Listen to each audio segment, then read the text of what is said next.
Going on, guys? Welcome back to Outcasted OC. I am Reese of the Outcasted group.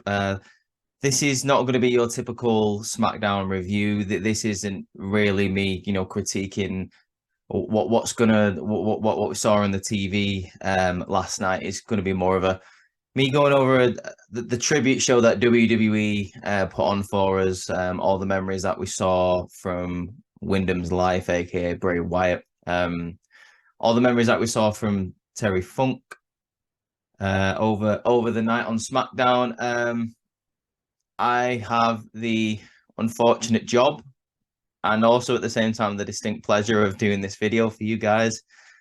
As we know, and somehow if you don't know, it was reported on Thursday night, just after I finished the podcast actually with Ross and Liam, that Wyndham Rotunda, aka Bray Wyatt in WWE, had sadly passed away. We later found out it was a heart attack due to complications from COVID that exacerbated a heart condition earlier on in the year. It was the reason why he was taken off of WWE TV shortly before WrestleMania when he was supposed to have that match with Bobby Lashley. It was reported as a long-term injury, but obviously we now know what was going on. The family of Bray Wyatt wanted to clarify what was going on. They wanted to let the WWE universe and wrestling fans as a whole what was going on. So I believe it was Sean Ross Sapp and Triple H, a combination of those two, reported on his passing, and at the same time, the cause of death. We're going to be going over some of the tweets tonight that we've seen. We're going to be going over some of the Instagram posts from all the different wrestlers from WWE that was shown on SmackDown, and we're just going to be going over what was said in regards to his life, his influence, his absolutely just amazing mind, and his come up to the main roster and eventual capturing of the WWE Championship and his creation of the Firefly Funhouse. So, like I said, guys, it's not going to be a normal review, but I hope you stick around and I hope you watch this and you enjoy what I've got to say. Don't expect the usual charismatic Reese who talks a lot of nonsense on the podcast or anything. I'm going to try my best to get through this video. It wasn't very easy to get through SmackDown, but I did, and I'm glad I did because it was a beautiful tribute not only to Terry Funk but to Bray Wyatt. The show opens with Michael Cole essentially saying what I've just said. It's a tribute show to both of these amazing people. They do a 10 bell salute. There's something that I noticed, something that I thought was absolutely beautiful was Braun Strowman and Redbeard, aka Eric Rowan, was stood at the front. Obviously, former members of the Wyatt family. Braun Strowman actually he tweeted on the day that it happened that it was 8 years ago today that I became your black sheep and I joined the Wyatt family. And if I knew that 8 years ago, 8 years into the future, that I was having to say goodbye so early, I wouldn't have taken everything for granted. He also went on to say that you were there for all my highs and lows as I was there for you. He also said he loves you, big little brother, and to give Brody a slap on the arse next time you see him. He knows this isn't goodbye forever, but it's goodbye for now. He'll see you down the line. I just thought it was important to say that Eric Rowan and Braun were at the front of that 10 bell salute. I thought it was a lovely thing to do. Two of the most important people in Bray Wyatt's life and his career, respectively, were there, like at the very front. And of course, the chair that we know him so well as when he first debuted onto the main roster, and what we saw in NXT, obviously was lit up, was in front, and just the iconic memories that I have from Bray Wyatt, the original Bray Wyatt character, all came flooding back. And then it got even worse because they showed a promo video of Bray Wyatt of all of his times when he was first making his debut on the main roster. I still remember it to this very day. I remember watching the Monday Night Raw that he debuted at, and you got Luke Harper, aka Brody Lee, and you got Eric Rowan there in the background, and he held up the lantern like that, and he was like, "We're here," and he blew it out, and the rest is history, really, is, isn't it? After this, we do get a Terry Funk tribute video as well. Just a short one because we're going to be getting another segment in the night of Terry Funk. Like just another tragic loss. Like we get like an outcry of support and love for his family. Also, over 50 years in the business for Terry Funk, a massive influence not just on WWE, but as we know, NWA, ECW, WCW. So many fans, so many generation of fans that man touched. So many wrestlers that were influenced by Terry Funk. So many people that actually think he's the greatest of all time, which, in my opinion, he has a very rightful argument to be placed as one of the greatest of all time. I mean, it's hard to argue with someone who's had such a long career and someone who's really, really made an impact on the business, not just for himself, but for legends of legends. Like you hear legends of this business talking about the legend of Terry Funk, which, as Cody Rhodes says later on in the night, you don't usually get people in the business that can call themselves cowboys, but I suppose in wrestling terms, that makes him a legend's legend. Like he's your wrestler's favorite wrestler in terms, which is what he was trying to say, I suppose. We now get to the first match of the night. And I actually love this. To be fair, it was Rey Mysterio, United States Champion, versus Grayson Waller. Grayson Waller coming out in dark ring gear, which I thought was quite respectful. You usually see Grayson Waller, very flashy, very out there, very charismatic, but he came out in very dark clothing, kind of as a tribute to Bray. He kind of had like sort of tan brownie like shorts on. I took that as kind of a tribute to Bray. I thought that was absolutely lovely. Waller really puts in a really decent match here, to be fair, against Ray. These two have a great chemistry, which is good because they have a tag team match next week due to the interference that was going on in this match. Austin Theory does rear his ugly head. So does Santos Escobar. And everything just gets absolutely out of control in this match, guys. Rey Mysterio does go on to win this match, but like I said, it doesn't really it doesn't really affect Grayson Waller. Like he's showing himself to be really, really good on the roster at the moment. And he's a really good hand. Like we've seen his matches against Edge. We've seen him in the ring now against Rey Mysterio. That's two legends in such a short amount of time.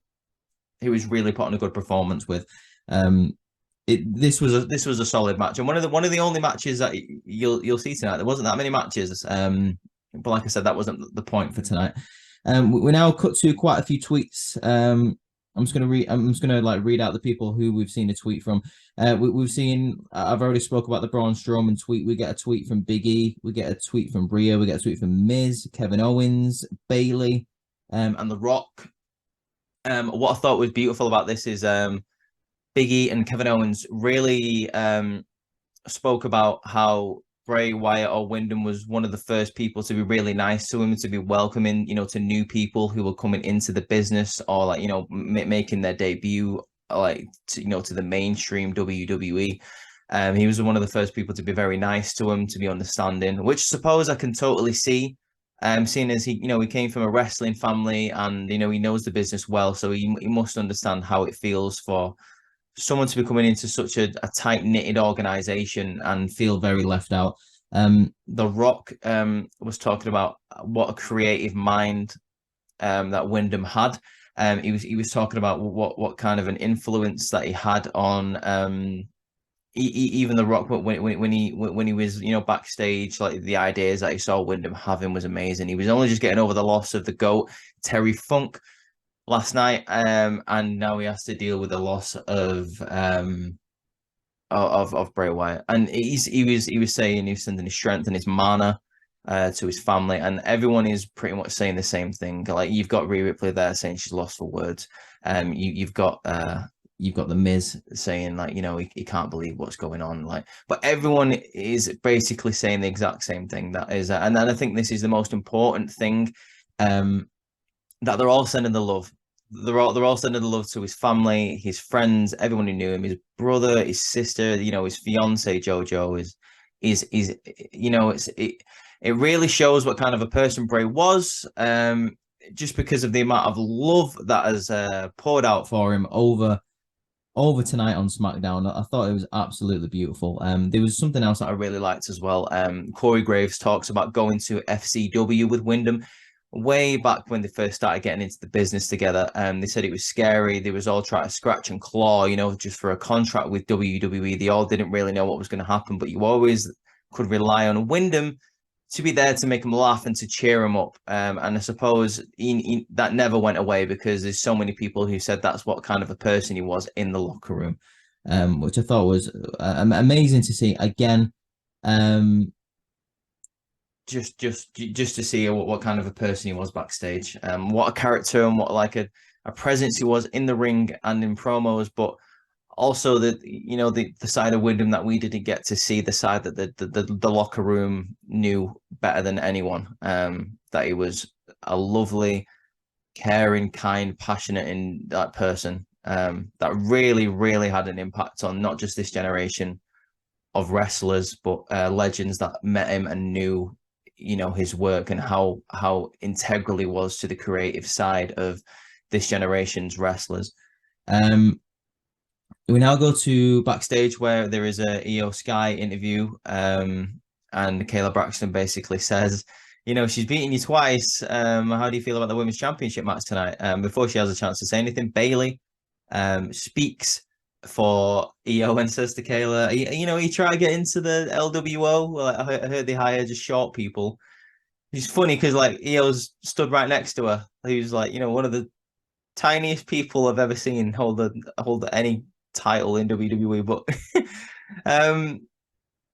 but she basically says Io is one of the greatest of all time. She's one of the best women's champions of this generation. She is once in a generation talent.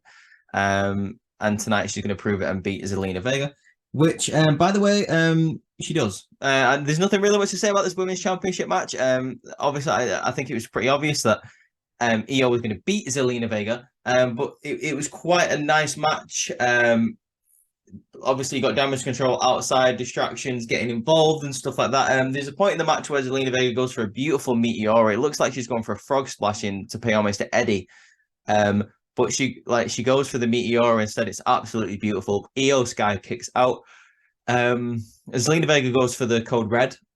Io counters, manages to go to the outside, throw Zelina into the steps, get her back into the ring. Knees to the face, like running knees to the face in the corner, drags her out for the moonsault. A 1, 2, 3.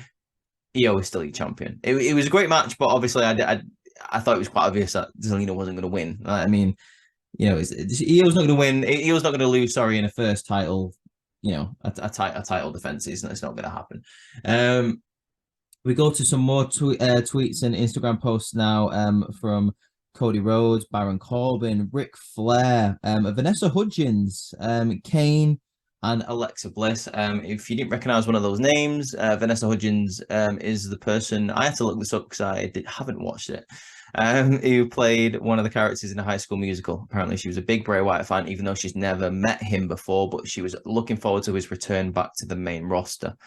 We've got Ric Flair, obviously, who has a unique perspective on this because he's got a son of Bray Wyatt's age, and also, he basically said, like, to deal with the loss of one of my best friends yesterday, and to hear the loss of someone who's my son's age today is absolutely horrible, and I can really feel for him. You've got a tweet here from Baron Corbin, and it's just it's really sad to see, because he's obviously he didn't say anything, but just the way you wrote, you can tell like Corbin is absolutely devastated about it. Like I'm pretty sure them two are very, very close backstage. He's very, very sad about it. Kane also, or Glenn Jacobs, whatever you want to call him, Who also tweeted and said, to lose someone who was so passionate, so creative backstage is an absolute loss to the industry. Like I say, guys, it's just so many people outpouring just and shocked and saddened by this news, just an unexpected news. I myself am absolutely like knackered. I'm emotionally drained just from this week. Um, and like it was hard to get through this show. That's all I'm going to say. And by the way, if you see me yawning, it's not because I'm tired or bored or anything. It is because I'm emotionally drained from this week, guys. Like there's so much news in the wrestling world, and just the combination of other things. It's just absolutely took it out of me. But I'm happy to be doing SmackDown because I'm glad to like be able to have this platform to, put my thoughts across on what Bray Wyatt meant to me, and I will be doing that at the end of this video. You get a segment here now from Cody Rhodes where he is basically talking about Terry Funk, and he was at an airport in Denver. When he was very young, he was going through with his dad, and he was going through with his auntie. And all of a sudden, across the airport, you hear someone calling his dad an egg-sucking dog. And he didn't realize what was going on. And apparently, this person also had some choice words for his auntie as well. And it turned out to be Terry Funk. As you know, like Terry Funk had a lot of matches with some legends, and then we go on to see this video package of Terry Funk, how in 2009 him and Dory was put into the Hall of Fame, how him and Dory came up in the father's independent wrestling company in Amarillo, Texas. How he just had a massive influence on the NWA and the AWA. Eventually capturing the world title.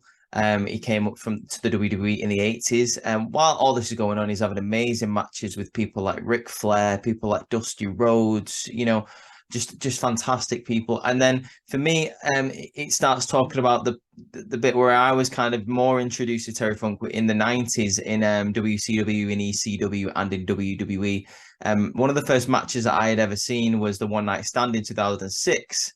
But my favorite match from Terry Funk, personally, has got to be the dumpster match at WrestleMania between it was for the tag titles. It was Chainsaw Charlie, aka Terry Funk, and Mick Foley versus the New Age Outlaws in a dumpster match for the tag team titles.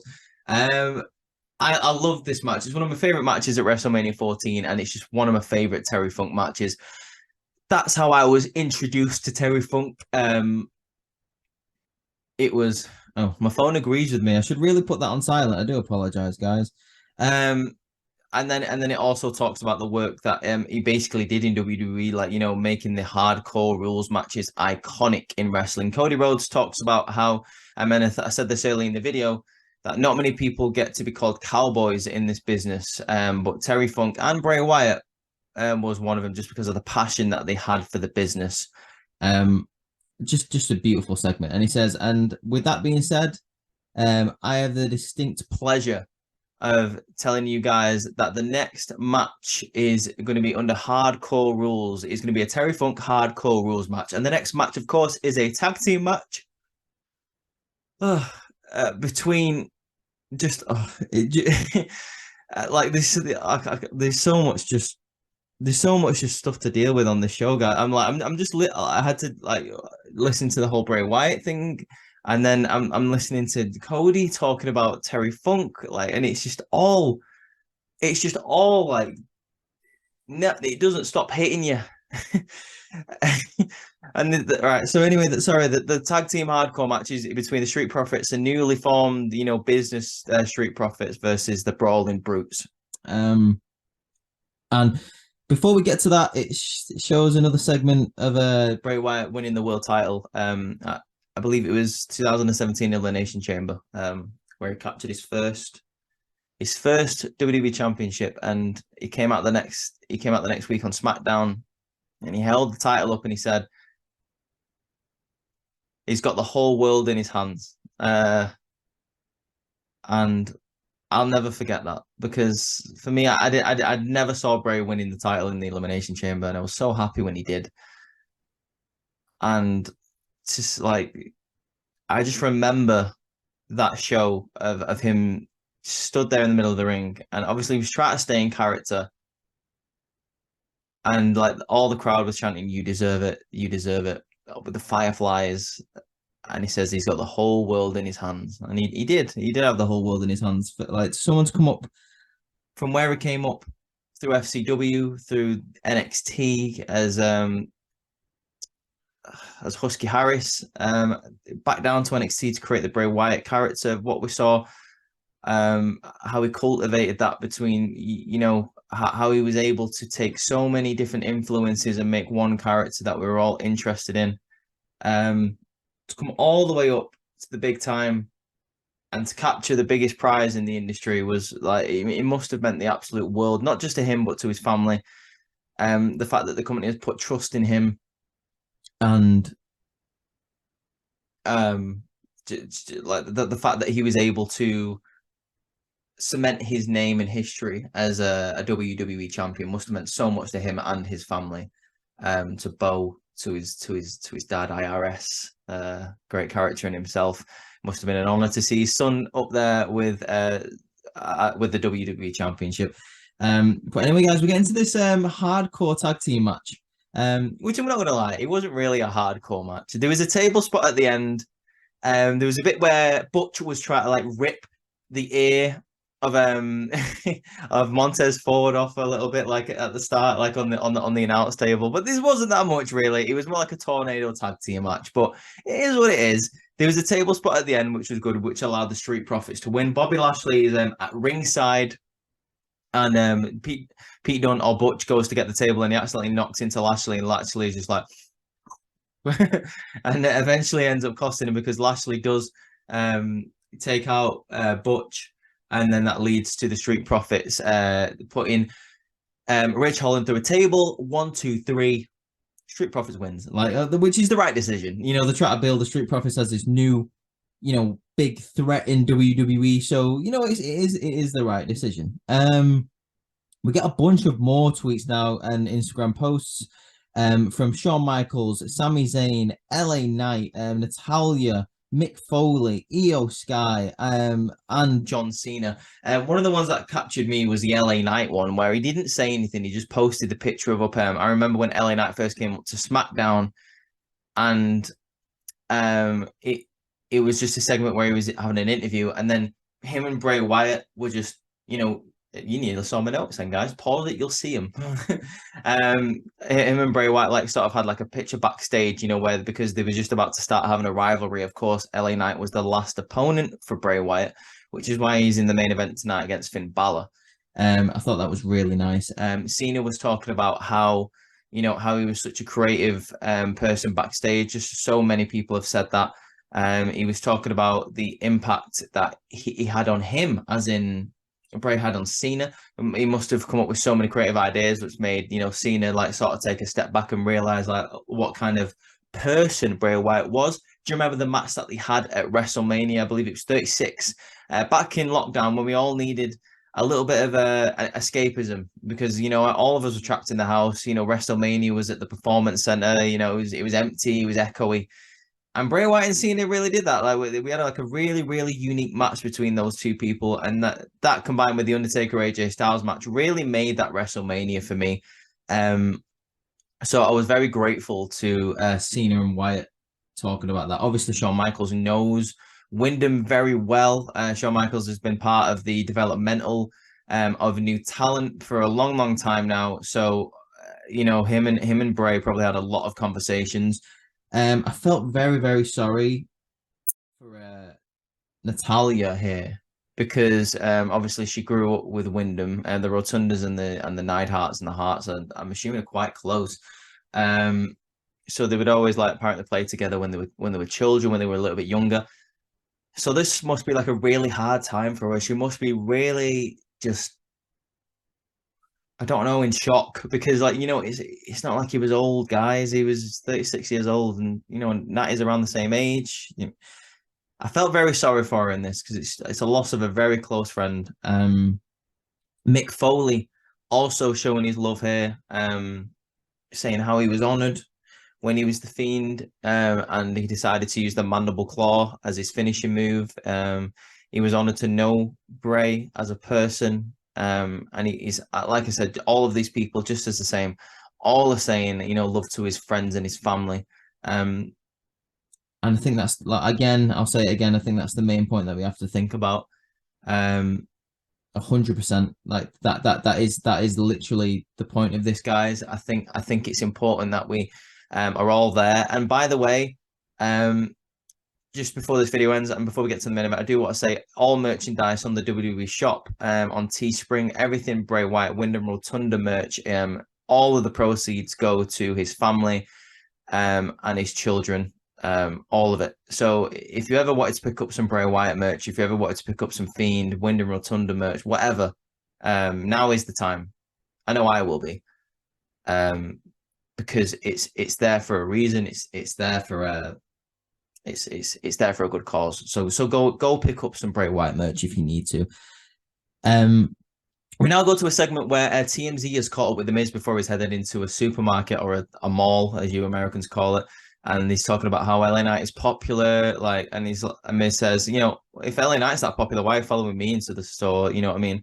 The Miz says, whenever the next time I see him, basically I'm going to kick his head in. I'm going to batter him. And we find out that he's going to be at Payback. They are going to be having a match at Payback, LA Knight versus The Miz. I cannot wait for this. I can't wait for hopefully next week when we get some more promos from both of these guys. We now cut just before the main event. LA Knight comes out and he says, before I want to talk about The Miz, I figured that this night is about Bray Wyatt. And he goes on to say that I'm not gonna say that we were best friends, but he will reiterate what everyone is saying in this arena tonight, and that is thank you, Bray. He also says that sometimes your greatest foes become your greatest teachers, meaning that I'm assuming he learned a lot from Bray when they were feuding. Obviously he was his first real opponent on the main roster. He was Bray's last opponent. So I'm sure that holds a heavy place in his heart. But also at the same time, he had the distinct pleasure of being in the ring and working with Bray Wyatt. In my opinion, this made LA Knight better in terms of how the rest of the WWE universe sees him. We all know how good he was in NXT if you watch NXT, but this really introduced him to the mainstream audience of WWE, this feud with Bray Wyatt. And I could not... If I want to thank Bray Wyatt for anything, I want to thank him for that, because LA Knight is one of my favorite wrestlers on the roster, and the fact that he kind of give him the rub, I will be grateful to Bray for that 100%. He also then starts talking about The Miz, saying if he's a flash in a pan, if LA Knight is a flash in the pan, then good, because at least he mattered. The Miz has never mattered. No one ever cared about you, even when you had a stunt double. He's talking about Damien Miz now. The stunt double was the star, and that world title run that you always talk about that happened 12 years ago. You're a background character in a story between John Cena and The Rock.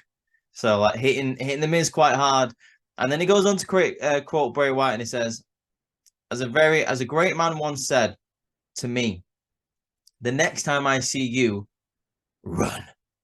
And I thought that was very, very cool from LA Knight. And I remember Bray saying that to him. I thought that was so cool from LA Knight. Obviously keeping his charismatic side up there, but at the same time paying tribute to his last opponent, which I thought was beautiful. We go to the main event now, guys. LA Knight versus Finn Balor. Finn Balor also is in this main event just because we know the connection to Bray Wyatt. Michael Cole was actually talking about how we've seen Finn Balor versus The Fiend. We've seen Bray Wyatt versus the Demon. We've seen Finn Balor versus Bray Wyatt, but we never got to see The Fiend versus the Demon, unfortunately, which is really tragic in my opinion. Like we was going to see it at TLC in some form of iteration, I suppose. I think it was like in 2018. But obviously, Bray Wyatt had the mumps, so it couldn't happen. Instead, we got that beautiful match between the Demon and AJ Styles. But anyway, In this match, we see Finn Balor constantly trying to hit the coup de grace. He keeps on missing, he keeps on failing. LA Knight bouncing Finn Balor's head off the announce table several times. That was very funny. Not much again to say about this match except it was very clean. Very, very cool to see these two, and it really shows that LA Knight is made for the main event, going up against someone with like Finn Balor. Michael Cole says, LA Knight is a veteran, but at the same time, you have to think about he has never really been at this level in his career, which is why it's going to be difficult for him to face The Miz at Payback, because The Miz has been here, The Miz has been at this level and knows what it's like to go on at pay-per-views. The same with Finn Balor. Finn Balor, at the end of this, close to this match, goes for the coup de grace. He misses. Very, very, very cool thing here where he goes again for the shotgun dropkick, and LA Knight just comes out of the blocks, out the corner, and just absolutely takes out Finn Balor. The end of this match comes where Finn Balor is going for the coup de grace once again. LA Knight gets up, he runs and jumps to the top rope, which I thought was very impressive. Superplex to Finn Balor, and then gets him in the position for the BFT, the blunt force trauma. LA Knight 1, 2, 3 picks up a victory against Balor, which, like all tribute shows aside, that is a very big win for LA Knight. Well, probably the biggest match win in his career. And I think Michael Cole also said this. But that is the end of SmackDown, guys. That is the last match on the card. I'm happy for LA Knight. But just before I sign off, and just before I'll leave you guys with I want to leave you guys with some thoughts about Bray Wyatt. I was very critical of his character coming back. I thought his momentum was stifled and stuff like that. And I thought the whole LA Knight thing was a great concept. But like I say, how I felt, because it's been seen on this podcast. But that is not to deny that Bray Wyatt, in my personal opinion, is one of the greatest minds, not just of this wrestling generation, of the wrestling of all time. I don't know how else to say that. He is a staple of this generation.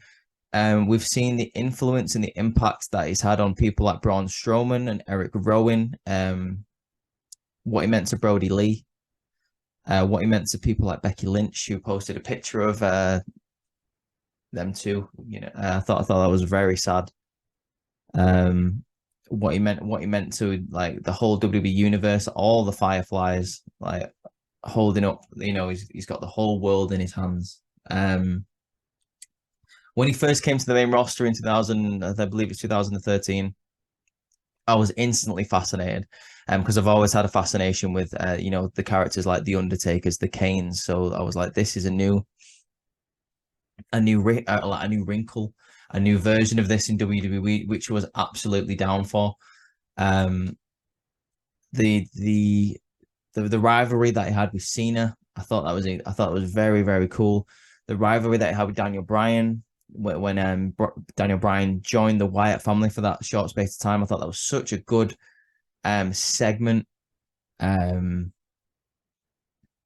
We've already talked about his first ever WWE Championship. But I want to talk about the lead up to that with when he made like a new Wyatt family, and Randy Orton had to join. I thought that was a fantastic storyline. I really do. I mean, we can forget about the worms at WrestleMania, but apart from that, like, just the whole build up where Randy Orton joined the Wyatt family, they were in the Royal Rumble like last and stuff like that. That part of SmackDown for me, his peak SmackDown, in my personal opinion, 2016, early 2017 SmackDown. I thought it was straight after the draft. I thought it was incredible. And Bray Wyatt was such a massive part of that, such an integral part, creative mastermind, lightning in a bottle person to have on that roster, to work with people like Randy Orton. Then he went away for a bit, and he came back with something even more incredible for us. Came back with the Firefly Funhouse. He came back with the Fiend character, which was unbelievable. Something that only he could really pull off. There's not many people that can pull off a character like the Fiend, but Bray Wyatt had the energy and the charisma and just the capabilities to do that, while at the same time having this Mr. Rogers kind of character and the whole coming up with all of the creative like stories for the Firefly Funhouse, all the different characters. Like, do you know what I mean? Huskus the pig, like it's just so fun. I don't want to name all the characters because you understand what I'm saying. Um, Alexa Bliss joining the Wyatt family, something that we wanted and something that he clearly saw potential in as well. The feud picking up again with Randy Orton when he was the Fiend, just some such good stuff. Went away for a bit again, and then we saw around this time last year, like just the moments where he was like follow the White Rabbit, like just the breadcrumbs that he was leaving us, just the attention to detail when you look at the like the little clues that he left us to follow, just like references to pop culture in terms of like The Simpsons and the White Rabbit, like Jefferson Airplane, like so many people loved that so much, me included. I made several videos of it on TikTok myself. It had just the whole world in his hands, like no pun intended. Actually, you know what? No pun intended. Screw it.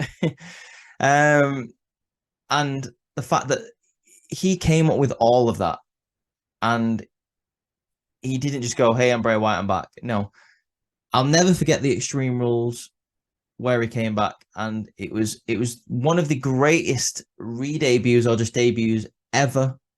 It was absolutely incredible.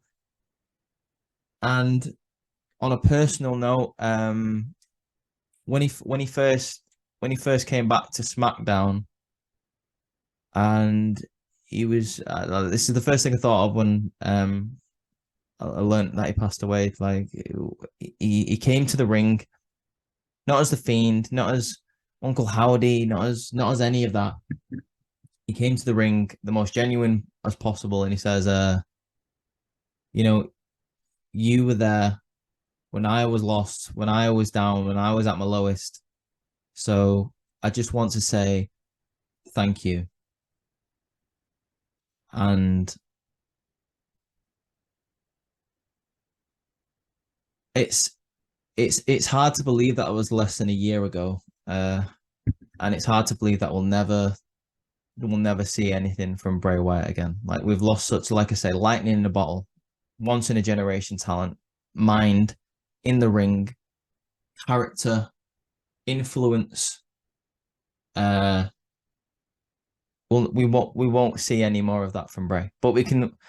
But as a fellow Firefly, we can all take that memory, all the memories that he's given us, all the work that he's done in the ring, all of the times that he's given us, all the time that we spent looking for these breadcrumbs, it's like we were bloody Hansel and Gretel, like following these White Rabbit breadcrumbs. We can remember all that and remember that Bray Wyatt is never truly gone while we remember his spirit, while we remember what he meant to us. I'm a firm believer in energy. I'm a firm believer in like no one is truly gone and like if people remember them. And Bray Wyatt truly left his mark on the wrestling industry and on wrestling fans as a whole. Um, he told us to follow the buzzards. He told us to then he told us to run. Which one is it, Bray? um, but for me, I will never forget Bray Wyatt, and I know there's a lot of people. There's a lot of people that are even more heartbroken than me. And like I say, I have the distinct pleasure of coming on here on Outcasted OC, having this platform to talk to you guys. And all of what I say is thank you, Bray. That's all I want to say. Guys, I hope you have a good weekend.